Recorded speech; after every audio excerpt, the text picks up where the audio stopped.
Hola chicos, ¿qué tal? ¿Cómo están? Espero que estén bien, que estén tranquilos. En esta oportunidad vamos a hablar de un tema muy importante, un tema muy interesante, que es acerca de la epistemología. Un tema muy solicitado por algunos chicos en las academias, en los mensajes, por ahí profesor, hable acerca de la epistemología, de sus teorías, en qué consiste y todo eso. Entonces, en esta oportunidad estamos aquí pues para poder explicarte todo ese proceso, en qué consiste, qué estudia, cuál es su estructura, cuáles son sus teorías, cuáles son sus funciones, cuáles son sus características de la epistemología y todo ello, ¿ya? Espero que me puedas acompañar durante todo este video, que lo puedas aprender y sobre todo que te pueda servir en algún examen de admisión o en alguna materia para que lo puedas aprender, ¿ya? Así que acompáñame, vamos a empezar. La epistemología. La epistemología, chicos, es una disciplina de la filosofía que se encarga de estudiar el problema del conocimiento científico, o sea, a la ciencia, lo estudia la ciencia, ¿ya chicos? Entonces, la epistemología es la disciplina que estudia el problema del conocimiento o el problema del conocimiento científico o la ciencia, ¿ya? ¿Sí? ¿Hasta ahí vamos bien? De nuevo, ¿qué estudia la epistemología? Es la disciplina filosófica que estudia el problema del conocimiento científico, o sea, la ciencia, ¿ya? Muy bien, una vez que ya sabemos eso, profesor, ¿y qué es la ciencia? La ciencia es un conjunto de conocimientos metódicamente ordenados, sistematizados sobre algún objeto de estudio. Eso es la ciencia, un conjunto de conocimientos que están ordenados, que están sistematizados sobre algún objeto de estudio, ¿ya? Muy bien, entonces la epistemología, una vez que ya sabemos su concepto, que es la disciplina que estudia la ciencia, vamos a ver sus características. ¿Cuáles son las características que cumple o que tiene la epistemología? Por ejemplo, mire, compañero, las características que tiene, mejor me pongo para acá, las características que tiene la epistemología son que es metódica, que es sistemática, que es crítica, que es objetiva, que es selectiva, que es falible y que es perfectible. Obviamente hay características que tú las has escuchado probablemente en la filosofía también, como por ejemplo metódica. Metódica también es la filosofía. Sistemática también es la filosofía. Crítica también es la filosofía. Objetiva no es la filosofía, pero sí el conocimiento. Es objetivo. No, son características que comparten con el conocimiento y con las características de la filosofía. Pero hay tres características que son propiamente de la ciencia, de la epistemología. ¿Cuál? Las tres restantes. Selectiva, falible y perfectible. Las tres restantes son solamente de la ciencia, de la epistemología. ¿Ya chicos? Entonces vamos a repasar un poquito de las características. Por ejemplo, la ciencia o la epistemología, ¿por qué es metódica? Porque emplea procesos, emplea procedimientos. ¿Por qué es sistemática? Porque el conocimiento científico es ordenadito. El conocimiento científico o la ciencia es ordenada. Sistemático, ordenado. Metódico, procesos. ¿Ya? Ahora, crítica, pues no, porque va cuestionando ciertas cosas o no da por terminado algo. Objetiva, porque el conocimiento es en base a la realidad, tal y como es. Ahora, las tres restantes, las que son solamente de la epistemología o de la ciencia, tienes que tener cuidado. Selectiva, porque la ciencia, pues, abarca lo más importante, lo que ella cree conveniente. Ella tiene un objeto de estudio en particular, selectiva, exclusiva. Falible, porque la ciencia puede fallar, chicos, la ciencia falla también. La ciencia puede fallar y si falla, puede mejorar. Es por eso que después de falible viene perfectible. ¿Y qué es perfectible? Que la ciencia puede mejorar. ¿Ya chicos? Entonces, si la ciencia falla, falible, que por cierto falla. La ciencia ha fallado muchas veces, pero si falla, puede mejorar. Por eso es que es perfectible, porque puede mejorar. ¿Ya? ¿Sí más o menos lo entiende? ¿Cuáles son las características de la epistemología? Metódica, sistemática, crítica, objetiva, selectiva, falible, perfectible, lo que está ahí en la pizarrita, ¿ya? No te vayas a olvidar, por favor, a veces te preguntan eso, son características de la epistemología, excepto, ¿no? Entonces ya sabes por ahí, ¿ya? Muy bien, habiendo ya entendido un poquito acerca de las características de la epistemología, vamos a hablar acerca de sus funciones. ¿Alguien sabe cuántas funciones hay? ¿Alguien sabe cuántas funciones tiene? Ahí está la pizarra.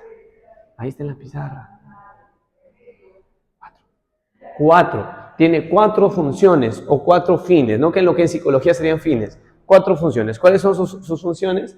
describir, explicar, predecir y aplicar. Que en la psicología también tiene. La psicología tiene describir, explicar, predecir y controlar o modificar. No algo que en la epistemología se cambia.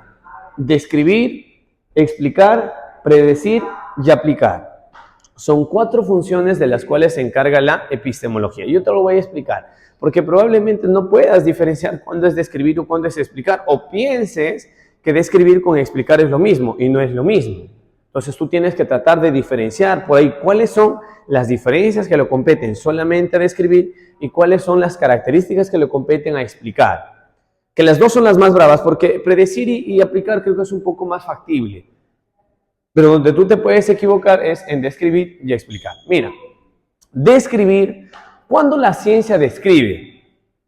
¿Cuándo la ciencia describe? La ciencia describe cuando se encarga de caracterizar, cuando se encarga de detallar, cuando se encarga de clasificar la información. Solamente eso.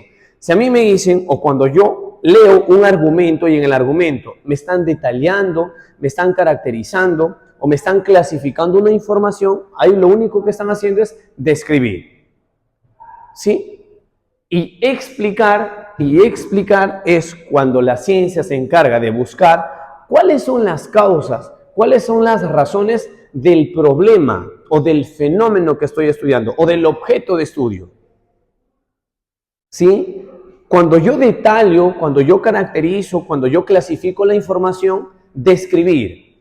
Pero si yo busco una causa o la razón del por qué, es explicar.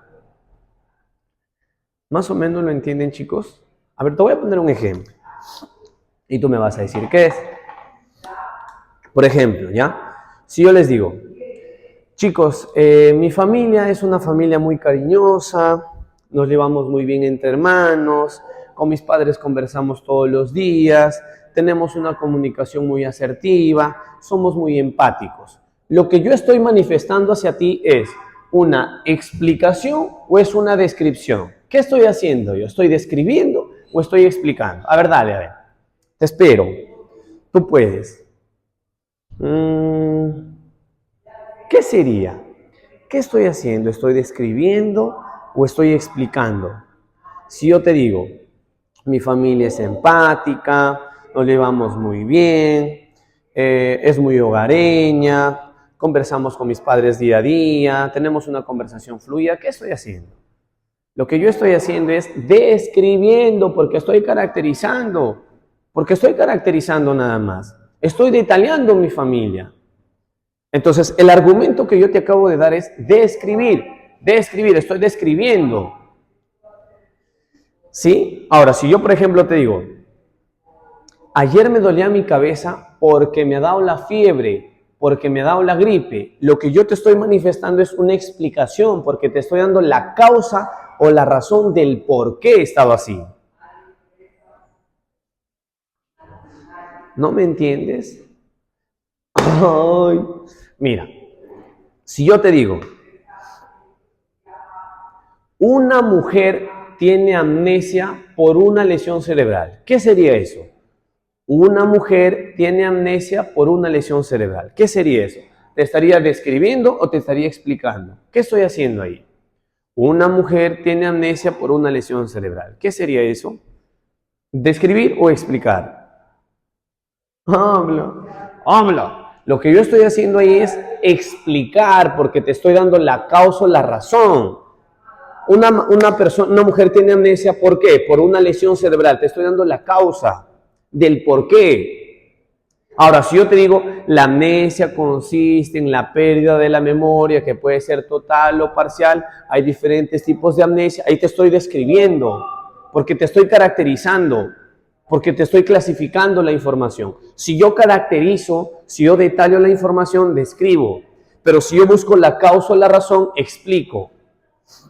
Y si quieres una ayudita más, cada vez que tú vayas a decir o vayas a intentar darte cuenta cuándo es describir y cuándo explicar, para que tú puedas describir te tienes que plantear la siguiente pregunta. ¿Cómo es? ¿Cómo es? Esa preguntita te va a ayudar a describir. Y si no lo entiendes, te preguntarías, ¿qué es? ¿Qué es? estas preguntas te van a ayudar a describir. Ahora, si yo quiero explicar, ¿qué me plantearía? ¿Qué pregunta me haría? ¿Por qué? ¿Por qué? ¿Por qué? Y ese por qué me va a ayudar a mí a buscar la causa o la razón del problema. ¿Ya, chicos?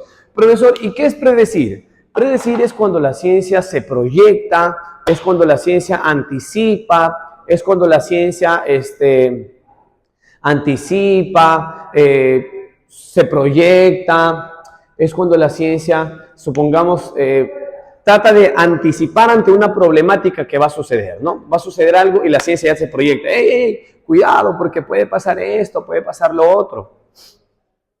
Te anticipa ya la ciencia. Se proyecta o se adelanta la ciencia. Se proyecta, se adelanta, anticipa. Que muchas veces la ciencia nos ha anticipado sobre muchos fenómenos. La ciencia muchas veces nos ha dicho, tengan cuidado, va a haber un temblor, va a haber un terremoto. Y predice, y llega. Y tú ya sabías porque la ciencia te avisó antes de. Profesor, pero muchas veces la ciencia también me ha dicho, ¿sabes qué? Va a haber un temblor y no llegó nunca a un temblor. Es que la ciencia puede fallar también, es falible, puede fallar también. Puede fallar también. ¿Ya? Puede fallar. O sea, la ciencia predice, pero no siempre lo que predice se llega a cumplir. Por eso es que una de sus características es que es falible, pero es perfectible. Más o menos, chicos. Profesor, ¿y qué es aplicar? Aplicar es cuando la ciencia, el conocimiento que ha creado, lo utiliza en beneficio del ser humano. La ciencia nos proporciona conocimiento para nuestro beneficio y nosotros tenemos que investigar, leer y adquirir ese conocimiento. ¿Sí? Más o menos, chicos. Ahí están las 4 funciones. Describir, explicar, predecir y aplicar. Si quieres una mnemotecnia, sería DEPA. DEPA. Funciones, DEPA, tu departamento, DEPA, describir, explicar, predecir y aplicar. Ahí están las 4 funciones de la ciencia, ¿ya, chicos? ¿Sí lo están entendiendo más o menos? Bueno, ojalá lo estés entendiendo en serio, ¿ya? Mira, vamos a hablar acerca de la clasificación de las ciencias. Quien clasifica las ciencias es Mario Bohm. Él es el que clasifica las ciencias de acuerdo al objeto de estudio, de acuerdo a su función. En este caso, lo que siempre preguntan en las universidades nacionales o en cualquier universidad para poder ingresar en alguna pregunta de examen de admisión es, de acuerdo al objeto de estudio, las ciencias se clasifican y las ciencias se clasifican de acuerdo al objeto de estudio en ciencias formales o abstractas y en ciencias fácticas o concretas. Las formales o abstractas son ciencias que tienes que emplear tus pensamientos, tus ideas, tus razonamientos, por eso es abstracto. Tu mente, tu cerebro, tus ideas, tu razonamiento. Por ejemplo, ¿qué ciencias? La matemática, la lógica. También estaba la metafísica, solamente que la metafísica ya no lo consideran como tal.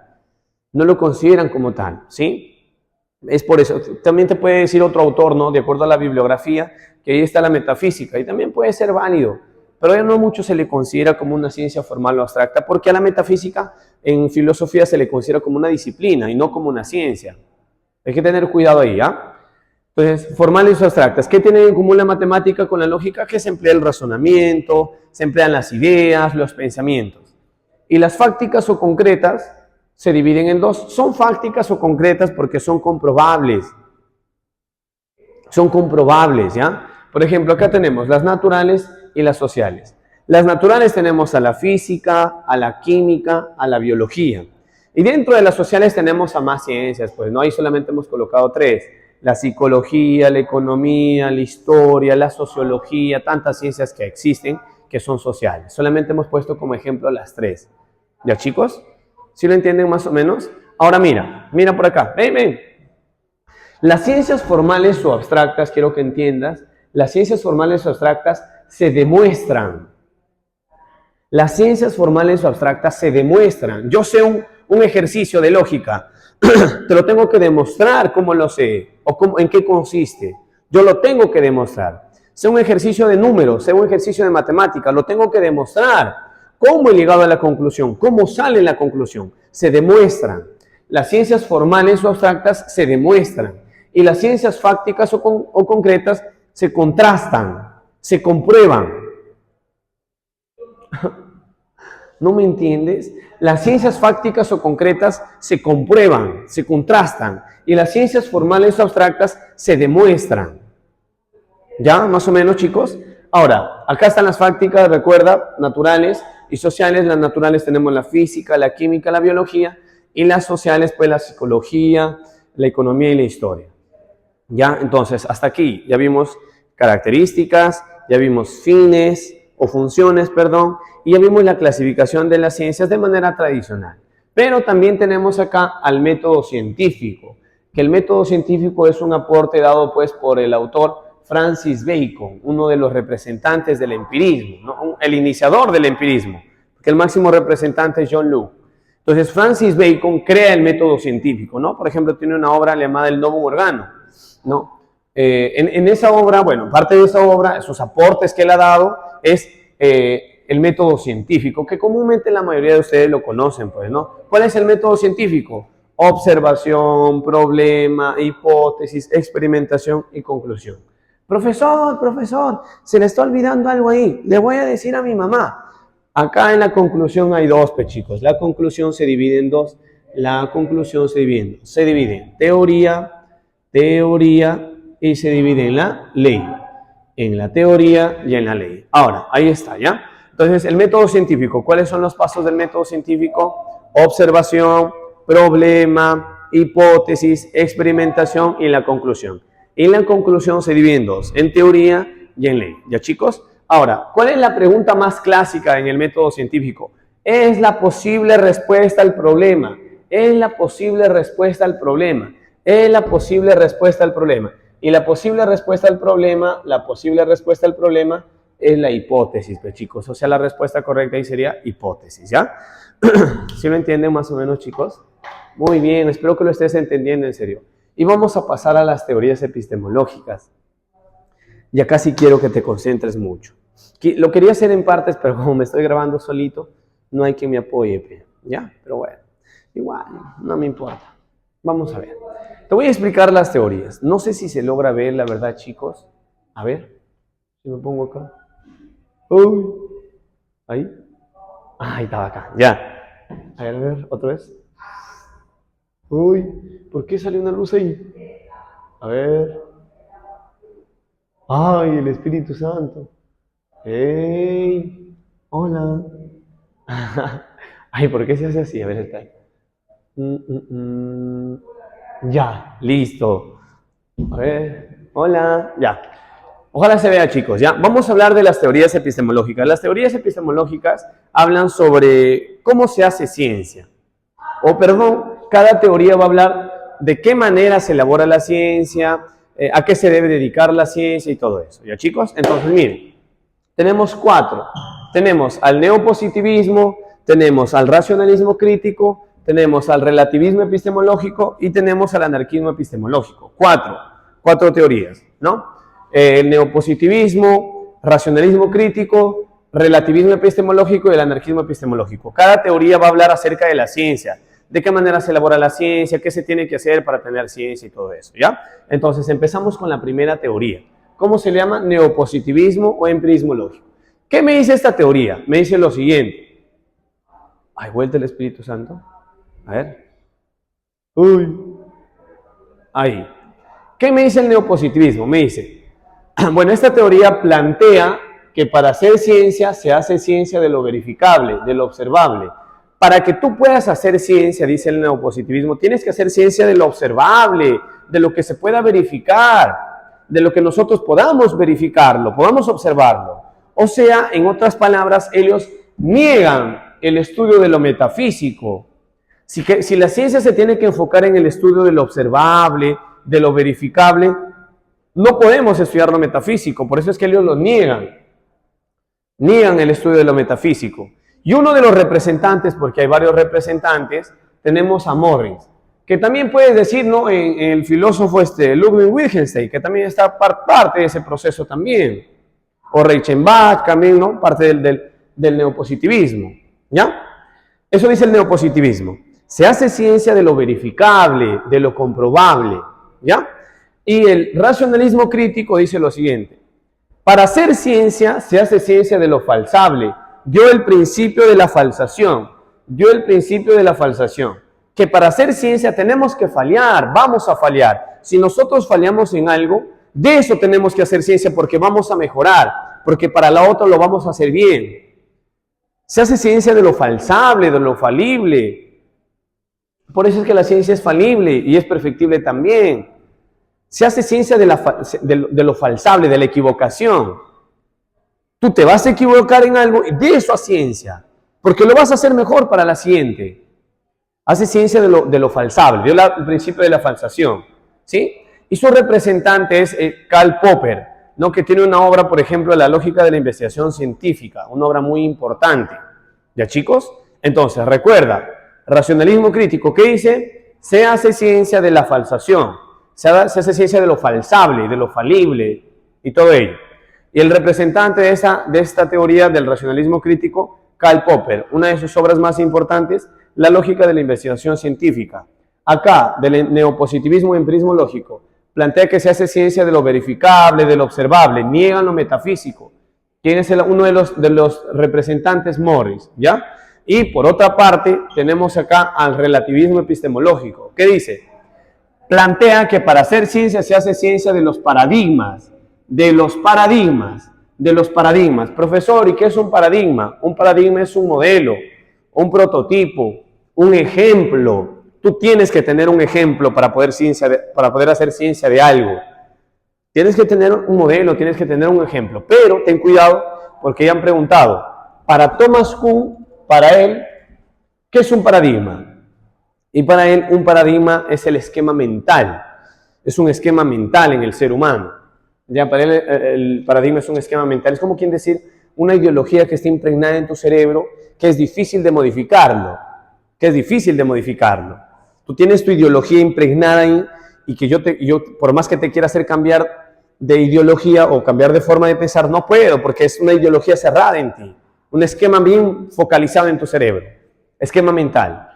Thomas Kuhn es el representante del relativismo epistemológico y plantea pues que se hace ciencia de lo verificable, de los paradigmas, ¿ya, chicos? Y su obra es Estructura de las revoluciones científicas, una de las obras de las cuales es partícipe Thomas Kuhn, ¿ya? Y el anarquismo epistemológico plantea que para hacer ciencia todo vale. O sea, todo vale. No importa el proceso, no importa lo que empleas, lo que importa es que tengas ciencia, que aporte ciencia, que beneficies con algo de la ciencia. Después todo vale. El proceso que tú utilices, los métodos que tú utilices no me importa. Lo que a mí me importa es que tú proporciones ciencia. Ve ciencia, comparta ciencia. Eso es lo que dice Paul Feyerabend, anarquista epistemológico. En su obra Adiós a la razón, una obra también muy buena, Contra el método. ¿Ya, chicos? Entonces, no se vayan a olvidar, por favor, 4 teorías. Neopositivismo, Morris. Racionalismo crítico, Karl Popper. Relativismo epistemológico, Thomas Kuhn. Anarquismo epistemológico, Paul Feyerabend. ¿Quién plantea que se hace ciencia de los paradigmas? Thomas Kuhn. ¿Quién plantea que se hace ciencia de todo vale? Paul Feyerabend. Se hace ciencia de lo falsable, de lo falible. Karl Popper. Y bueno, el neopositivismo, que uno de sus representantes es Morris, que puede haber más también, pues, ¿no? Muy bien, chicos. Casi 25 minutos y bueno, pues yo espero que hayas podido entender algo, aprender algo, que ese es mi objetivo principal. Y de acá vamos a subir otro videito sobre otra área. Sí, chicos, cuídense mucho, por favor, que Dios me los bendiga. Por favor, les pediría que compartan el video, que puedan dejarle un like, que nos puedan ayudar a crecer cada día más. ¿Ya, chicos? Cuídense mucho, espero que les pueda beneficiar este videito y que Dios los bendiga siempre. Un abrazo y muchos besitos. Cuídense.